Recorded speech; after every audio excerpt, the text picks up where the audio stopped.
What's been happening as well during this period has been what I would call a pretty intensive cultural onslaught. I don't know whether you see it that way. I know you've talked about our institutions. You wrote very recently about the case in Eton with the schoolmaster, but that's pretty much one of a kind, of what's been going on for a long time. No, I think the thing is that would have happened anyway, whether this was going on or not. And probably the same amount of fuss made about it. What I wrote was about the misunderstanding that people have that this is still a live war, in which conservatives are actually fighting against the sort of people who want to shut down dissenting opinions among school teachers.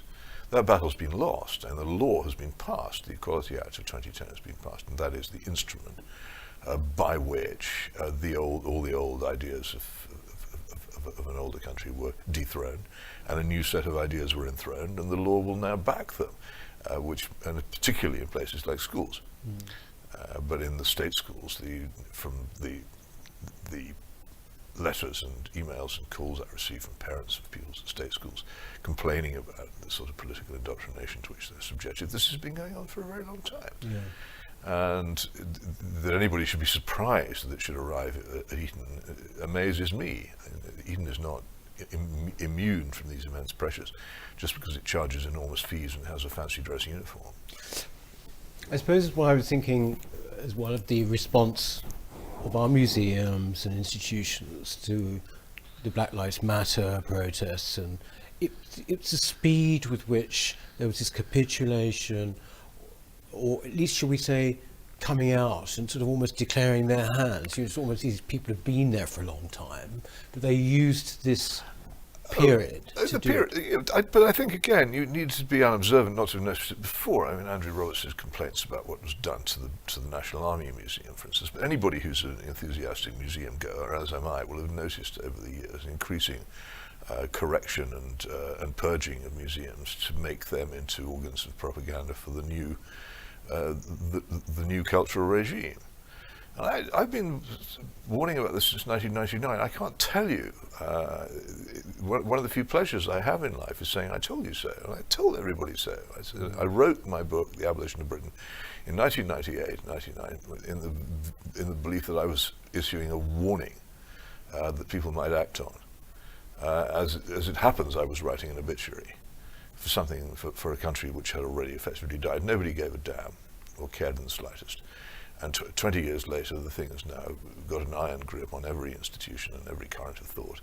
And I'm totally unsurprised by this. Why would you be? It's like allowing termites to burrow into every part of a building for years and years and years and failing completely to combat this, even though you know it's going on, and then being surprised when the building collapses before your eyes. It's been coming a long time, and now it's here. Would you? I told you so. Yes. Would you therefore sort of go along with the Gramscian idea that essentially there has been an infiltration, or there should have? Well, it gives it too much direction to call it an infiltration. I mean, what happens is that a generation was educated in the late 1960s and early 1970s in the new ideas, which emerged fundamentally from Euro-communism, which was itself a growth out of 1968, both out of Prague and Paris. Out of Paris, the cultural sexual revolution. Out of Prague, the realization that old-fashioned communism was finished, and that if socialism was to make any progress, it had to cast completely to one side all the old Bolshevik rubbish and return to much more exciting cultural 1789, 1848, 1871 roots, which it did. The revolution ceased to be a Leninist business of working class seizure of the barracks and the post office and the railway station, and became a middle class seizure of the television studio and the newspaper and the university. And when these people who emerged from their universities in the late 60s and early 70s arrived at positions of influence, then they began to exert that influence. Why wouldn't they? That's what they thought. That's what they wanted. It's what they believed in. And they'd be brought up to believe in it and educated to believe in it in the great revolutionary times of the 60s, and nothing had ever happened since then to put them off it. But I believe I particularly think that the Blair government was crucial in this respect. Well, the Blair government was the political moment. Political. What had happened, the cultural, all the cultural and moral changes had pretty much already happened. But what infuriated the left was that they couldn't get the political and state power.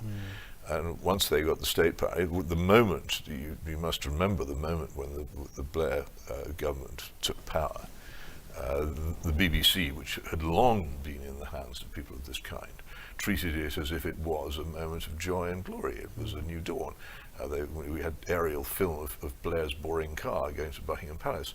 We had a completely uncritical recording of the fake demonstration in Downing Street, which anybody who knew anything about London must have known was a fake, because normal human beings can't get into Downing Street, of people waving Union Jacks, because all the people who were waving those Union Jacks hated the Union Jack, which had by then for them become a symbol of heaven knows what, but they agreed to wave them because that was what they were asked to do. And all this was reported as if it was, as I say, a new dawn by a BBC, and it was welcomed by the Academy, it was welcomed by practically everybody in the cultural world as the beginning of something new. And it was, because the state was now in control. And lo, within 15 years, huge numbers of things had been changed, and the word husband had disappeared from official documents. The whole idea of the institution of lifelong marriage was pretty much in the bin. The sexual revolution was well underway, and then the crowning moment, of course, was the Equality Act of 2010, which Harriet Harman piloted through the House of Commons with what one might say was very slight opposition from her Tory opposite number, Theresa May, who was later praised by Trevor Phillips for her keen enthusiasm for politically correct causes. Can you explain, actually, Peter? I mean, because a lot of people hear about things like the Equalities Act, and they don't really know what it was. What was it? How did it set up the situation? Well, let me give a simple example of one which is very telling. I mean, people think this is a Christian country by law and nature, and for many centuries it was. And if you look, as I advise people to do if they're trying to get to the grips of what the British Constitution really is, at the coronation service itself, clearly a profoundly and explicitly Protestant Christian ceremony, which declares the nature of this country and what sort of country it's like. So if you then get an Act of Parliament which says that basically all religions are equal, now you may say, well, that you find that an attractive idea if you don't yourself either adhere to Christianity or you don't adhere to any religion at all, or you adhere to another one. You say, well, good. Why shouldn't all religions be equal? It's a point of view. I don't happen to share it, but it's a point of view I can quite understand people holding. But if you do that, while proclaiming that what you're doing is creating equality between religions, you are actively dethroning Christianity as the principle. And that's an example of it. And there are these protected characteristics. Now again, you say, well, of course I hate discrimination against women and I hate racial discrimination, and frankly, who doesn't? But the protected characteristics go much further than just disapproving of the hatred and discrimination against the people who are named. They actually give those protected characteristics a special status, which means that anybody who can be deemed to have attacked them, not by your standards of mine, they may not have done so. Anybody who can be deemed to have attacked or threatened them is thereby in danger of losing his or her job, or in some other way being punished.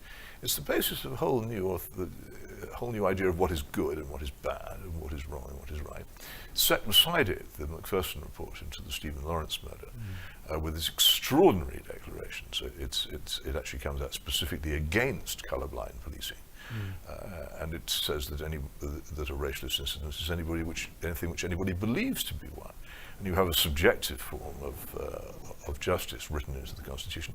The consequences of these changes are huge and spread out over everything into the way people can and do behave. And they're vast. People didn't notice them at the time. You know, of course, they're presented as, and undoubtedly parts of this are attractive. And you can't say, well, actually, no, I want this to be more racial discrimination. That's a disgusting thing to say. And so if somebody says, well, this law will mean there's less of it, it's very hard to oppose, even though there is an element in it which has nothing to do with opposition to racial discrimination, and actually simply is in the business of enthroning a new ideology and changing the nature of law. All those people who voted to save the Tory party in 2010 saved Blairism. What are the chances of something happening now? In my view, zero. I mean, I've been saying for some time the country is finished. I keep going to my publishers and saying, will you please put my books together into one huge Dominic Steinbrück-size breeze block called The Obituary of Britain. It's all over. But the abolition of Britain is actually still in print. It sells more and more.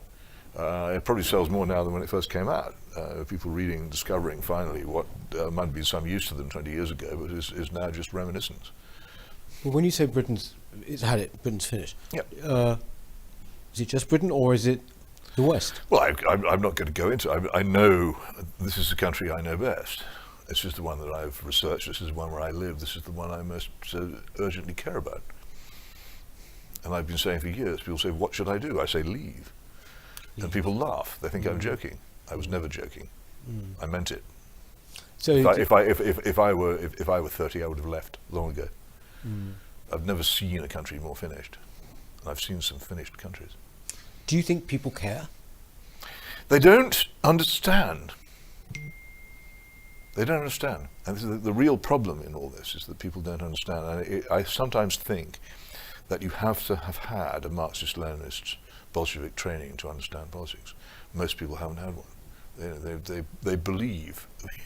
They're terrible at believing what they're told.